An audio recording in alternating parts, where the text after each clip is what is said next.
分開之後，麥兜無聊到發癲，日日望住個手機，明明冇信息都要解鎖睇一睇，睇下乜有冇 send 嘢過嚟。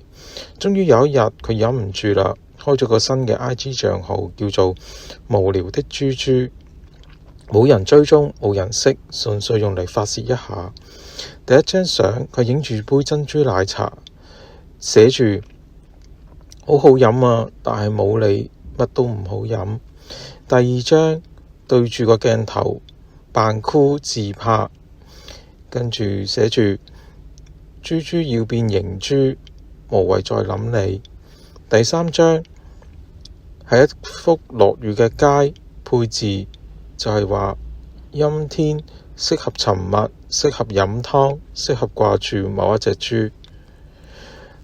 但係呢個賬號一直冇人 like， 直到一日，麥兜發現有一個人追蹤咗佢，個名叫做咁無聊的豬豬。佢心浸一浸，點入去睇，發現對方第一張相就係一碗雲吞麵，寫住無聊睇到隻豬發癲，唯有食碗雲吞麵。麥兜心入邊即刻明白，然後就笑咗出嚟。